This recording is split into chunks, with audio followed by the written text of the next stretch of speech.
السلام علیکم۔ شفق YouTube channel کے ساتھ میں ہوں آپ کی ہوسٹ مہرما۔ میرب میری بیٹی، بس کل سے تم اسکول نہیں جاؤ گی۔ میرب نے کہا، لیکن ماما جان کیوں؟ میرب کی ماں نے کہا، میرب ڈاکٹر نے منع کیا ہے کہ اب اگر زیادہ نظر لگا کر پڑھے گی تو نظر پہ زیادہ اثر پڑے گا اور دوسری آنکھ سے بھی نظر آنا بند ہو جائے گا۔ میرب 10ویں کلاس میں پڑھتی تھی، لیکن جب وہ 9th میں تھی تو اچانک آنکھوں میں جلن رہنے لگی اور دیکھتے ہی دیکھتے اس کی آنکھ کی روشنی بالکل ختم ہو گئی تھی۔ بہت محنتی تھی، ہر سال کلاس میں فرسٹ آتی تھی، لیکن خدا نے نصیب میں کچھ اور لکھا تھا۔ وہ میٹرک کے بعد بھی پڑھنا چاہتی تھی، لیکن ماں باپ پریشان رہنے لگے کہ ہزاروں ڈاکٹروں کو دکھا دیا لیکن ڈاکٹرز کوئی علاج نہیں کر پا رہے۔ اینک لگ گئی تھی۔ میرب کو دوسری آنکھ سے بھی بس 50% نظر آتا تھا۔ وہ بہت خوبصورت تھی۔ کچھ سال گزرے کہ میرب کی منگنی اس کی خالہ کے بیٹے سے کی ہوئی تھی بچپن میں، لیکن جب شادی کی بات کی تو یہ کر کر خالہ نے جان چھڑوا لی کہ میرا بیٹا نہیں مانتا۔ میرب نے تو بچپن سے اب تک اپنے کزن میں ہی زندگی بھر کا سفر دیکھا تھا، لیکن نصیب کے کھیل تھے۔ میرب روتی تھی، یا خدا کیوں میرے ساتھ ایسا کیا؟ میرا گناہ کیا تھا؟ مجھ سے آنکھیں لینی تھی تو مجھے بچپن میں ہی دنیا کی یہ رنگینیاں نہ دکھاتے، مجھے خواب نہ دکھاتے، مجھے اپنوں کی آنکھوں میں وہ پیار نہ دکھاتے جو اب بدل گیا ہے۔ جو بھی رشتہ دیکھنے آتا وہ یہ کہہ کر انکار کر دیتا، بیٹی اس کی نظر کا مسئلہ ہے، کیا پتا کل کو جو تھوڑا سا دکھائی دیتا ہے وہ بھی بند ہو جائے۔ ماں بہت روتی تھی، بیٹی کے نصیب سے ڈرنے لگی تھی۔ وہ اس زمانے کو دیکھ رہی تھی، جب وہ دنیا میں نہ رہیں گی تو ہماری میرب کا خیال کون رکھے گا؟ جب رشتے بدل جاتے ہیں، کون بے سہارا کو آ کر سینے لگاتا ہے؟ کون کسی کو اپنا کہتا ہے؟ کون دیکھے گا میرب کی بے بسی کو؟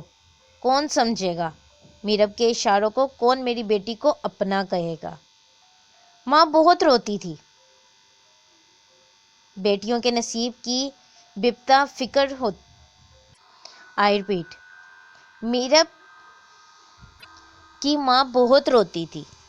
بیٹیوں کے نصیب کی بہت فکر ہوتی ہے نا ماں باپ کو۔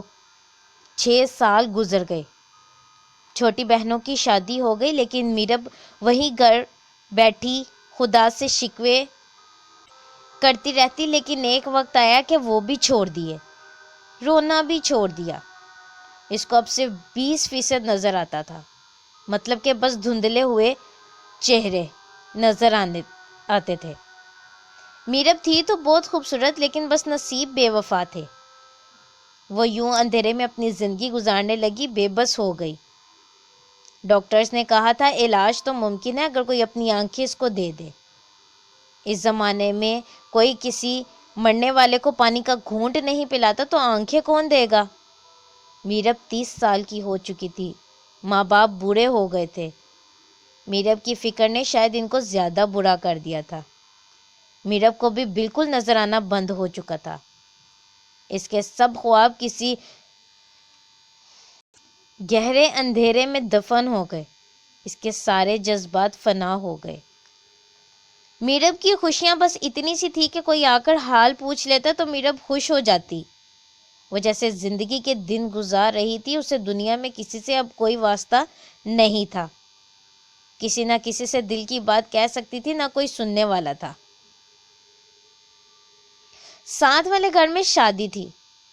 میرب بس ڈھول کی تاپ کو سن کر ان کے گھر ہونے والی خوشیاں محسوس کر رہی تھی۔ اتنے میں دروازے پر دستک ہوئی۔ ماں نے کہا، جاؤ دیکھو بیٹا، تمہارا باپ آیا ہوگا۔ کتنی بار کہا ہے ٹائم پہ گھر آ جایا کر۔ میرب آہستہ آہستہ چلتے ہوئے دروازے کے پاس گئی۔ دروازہ کھولا کہ ایک لڑکے نے سلام کیا۔ میرب نے گھبرا کر وعلیکم السلام کہا۔ میرب نے پوچھا، آپ کون؟ وہ لڑکا بولا، وہ جی میں ساتھ والے گھر مہمان آیا ہوں، آپ کے گھر سے کچھ سامان لانے کے لیے بھیجا ہے۔ میں وہ سامان لینے کے لیے آیا ہوں جو آپ کی امی کو رکھنے کے لیے دیا گیا تھا۔ لڑکا تو میرب کی طرف دیکھتا رہا، دل میں خیال آیا کتنی خوبصورت لڑکی ہے، اللہ نے کتنا حسن دیا ہے اس کو۔ میرب خاموش ہو گئی اور ماما کو آواز دی، ماما جان باہر کوئی آیا ہے۔ ماں نے دیکھا تو پہچان لیا، ارے یہ تو نادیہ کا بیٹا ہے، آ جاؤ بیٹا میں لے کر آتی ہوں سامان۔ لیکن علی تو میرب کو دیکھتے جا رہا تھا، وہ شاید اس کی خوبصورتی میں کہیں ڈوب چکا تھا، لیکن انجان تھا اس حقیقت سے جو اس پر قیامت گرانے والی تھی۔ اس نے میرب سے کہا، پلیز آپ مجھے پانی لا دیں گی؟ میرب نے آواز دی، ماں یہ پانی مانگ رہے ہیں۔ پہلے تو علی نے سوچا بڑی کوئی بدتمیز لڑکی ہے، ماں کو آواز دے رہی ہے، خود پانی لینے نہیں گئی۔ جب ماں پانی لے کر آئی تو بتایا، سوری بیٹا یہ میرب ہے، میری بیٹی، اس کو نظر نہیں آتا۔ علی نے کہا، نظر نہیں آتا مطلب؟ میرب کی ماں نے کہا، بیٹا اندھی ہے، یہ دیکھ نہیں سکتی۔ علی کو یقین نہیں آیا، اتنی خوبصورت کہ جیسے کوئی سمندر کی گہرائی میں چمکتے ہوئے موتی ہوں، اس کو نظر نہیں آتا۔ لیکن شاید کہ علی ہار بیٹھا تھا خود کو میرب پر۔ گھر گیا، شادی تقریب ختم ہوئی تو علی میرب کو دیکھنے کے لیے کسی نہ کسی بہانے آ جایا کرتا تھا۔ علی نے اپنی ماں سے بات کی کہ مجھے میرب سے شادی کرنی ہے۔ علی کی ماں نے غصے میں کہا، بکواس نہ کرو، شادی کرنی ہے جا دفع ہو جائے یہاں سے۔ علی بس ضد رہا، دن گزرتے گئے، علی کی طرف بڑھتی گئی۔ علی بس کیسے بھی اب میرب سے شادی کرنا چاہتا تھا۔ علی نے کہا، میں زہر پی لوں گا اگر میری شادی نہ کروائی تو۔ ماں نے کہا، کیسا بے شرم لڑکا ہے۔ اس کے باپ سے بات کی تو باپ نے سمجھایا، بیٹا وہ تمہارا خیال نہیں رکھ پائے گی، وہ تمہارا سہارا نہیں بنے گی بلکہ تمہاری زندگی خراب کر دے گی۔ تمہارا جنون چند دن کا ہے، بس حقیقت میں ایسا کچھ نہیں ہوتا۔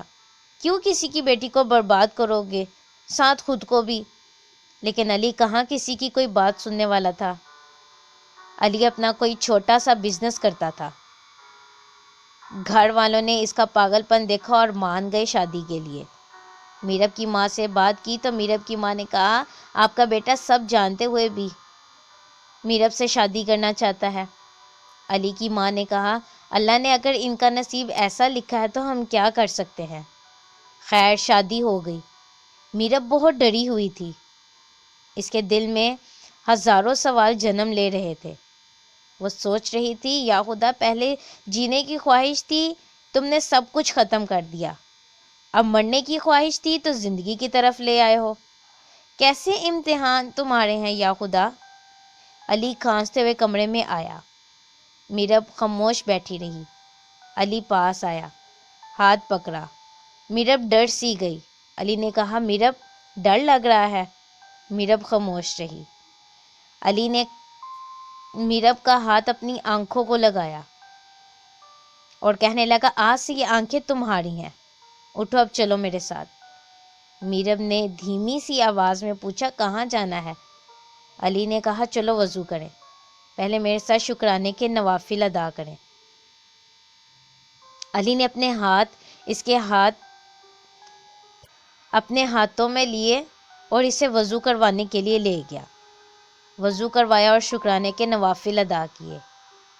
میرب کو یقین نہیں آ رہا تھا خدا کیا کر رہا ہے۔ علی نے نماز کے بعد میرب کی آنکھوں کو چوما اور کہا، آج سے تم میری آنکھوں سے دیکھا کرو گی۔ کبھی اس کے سر کے بال سنوارتا تو کبھی اس کے ہاتھوں کو چومتا۔ باتیں کرتے ہوئے سو گیا۔ ولیمہ رسم مکمل ہوئی، سب رشتہ دار باتیں کر رہے تھے، علی پاگل ہے، زیادہ دن یہ شادی نہیں رہے گی، دیکھنا 2 مہینے بعد ہی طلاق ہو جائے گی۔ کچھ لڑکیاں علی کو یہ کہتے بھی سنی گئیں کہ اگر علی انتظار کرتا میں شادی کروا لیتی علی سے، لیکن علی کو بس میرب کی محبت کے سوا کچھ بھی نظر نہیں آتا تھا۔ علی صبح اٹھتا، ناشتہ بناتا، اپنے لیے بھی اور میرب کے لیے بھی، پھر پھول سی خوشبو سے جگاتا، میرب کو نماز فجر ادا کرتے، پھر ناشتہ ایک ساتھ کرتے۔ علی میرب کو آہستہ آہستہ گھر کی ہر چیز کہاں رکھی ہے سب بتاتا۔ میرب بھی سمجھنے لگ گئی تھی۔ علی کا 1 گھنٹہ بھی میرب سے بات کیے بنا نہیں گزرتا تھا۔ وہ کال کرتا، حال پوچھتا، پیار بھری باتیں کرتا۔ 1 سال ہو گیا تھا شادی کو۔ میرب بہت خوش رہنے لگی تھی۔ اب میرب گھر کے کام بھی کرتی تھی، مدد کرواتی تھی علی کی۔ میرب خدا کا شکر ادا کرتی تھی، کیا خدا تم بہتر جانتے ہو، ہم کو تو نہ شکرے رہنے کی عادت سی ہو جاتی ہے۔ جب تو دیتا ہے تو تیرا شکر ادا نہیں کرتے، اور جب تو چھین لیتا ہے تو شکوے کرتے ہیں۔ لیکن پھر بھی تو بہتر جاننے والا ہے۔ کبھی چپکے سے آ کر سینے لگا لینا تو کبھی خاموشی سے ڈرا دینا، دونوں میں بہت تھا۔ میرب علی کے سینے پر سر رکھ کر سوتی تھی۔ ایک عادت سی ہو گئی تھی۔ وہ علی کے ہاتھ میں اپنا ہاتھ دے کر کہا کرتی تھی، علی سنا ہے قیامت کے دن اللہ مجھے میری آنکھیں واپس دے گا، لیکن اس دن کی دعا کرتی ہوں کہ خدا اور رسول کے بعد سب سے پہلے میں آپ کو دیکھوں، میری آنکھیں سب سے پہلے آپ کو دیکھیں۔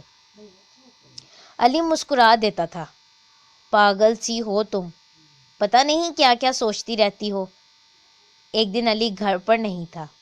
میرب چھت پہ تھی، بارش ہو رہی تھی بہت زور سے۔ میرب شاید چھت سے کپڑے اتارنے گئی تھی۔ نصیب نے عجیب کھیل کھیلنا تھا، درد شاید ابھی باقی تھا۔ میرب چھت پہ تھی کہ پاؤں پھسلا اور چھت سے گر کے بے ہوش ہو گئی۔ محلے والوں نے ہسپتال پہنچایا، علی کو کال کی، علی پاگل سا ہو گیا۔ سب چھوڑ چھاڑ کر ہسپتال پہنچا۔ ڈاکٹرز نے کہا دماغ میں چوٹ لگی ہے، کچھ کہہ نہیں سکتے، دعا کریں بس، آپریشن کرنا ہوگا ایمرجنسی۔ علی کی آنکھوں میں آنسو تھے۔ ڈاکٹر کا ہاتھ پکڑ کر کہنے لگا، ڈاکٹر صاحب پلیز میری میرب کو بچا لیں۔ ڈاکٹر نے حوصلہ دیا اور چلا گیا۔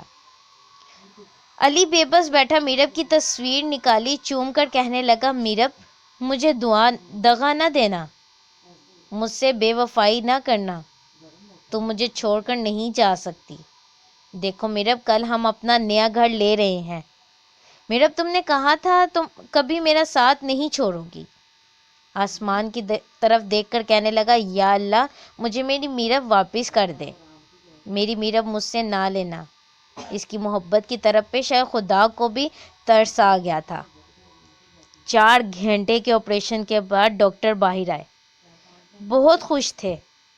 کہنے لگے، مبارک ہو مسٹر، شاید آپ کی بیوی پہلے دیکھ نہیں سکتی تھی، آپریشن کے دوران ہم نے دیکھا کہ لینس ٹھیک نہیں تھی، چھوٹے سے آپریشن سے ٹھیک کر دیے ہیں، شاید کہ اب دیکھنے لگے، ہوش آیا تو 2 دن بعد آنکھوں سے پٹی اتار دی تو اللہ نے اپنا معجزہ دکھایا اور میرب کو نظر آنے لگا۔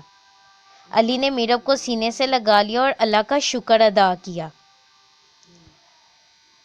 ہمسفر وہی ہوتا ہے جو ہر حالات میں اپنے جیون ساتھی کا وفادار رہے، ورنہ ہمسفر تو جانور بھی ایک دوسرے کے ہوتے ہیں، اور اگر جو دغا دے دے تو پھر جانور اور انسانوں میں فرق ہی کیا رہے گا۔ شکریہ۔ اس طرح کی مزید ویڈیوز سننے کے لیے ہمارے چینل کو لائک اور سبسکرائب کرنا مت بھولیں۔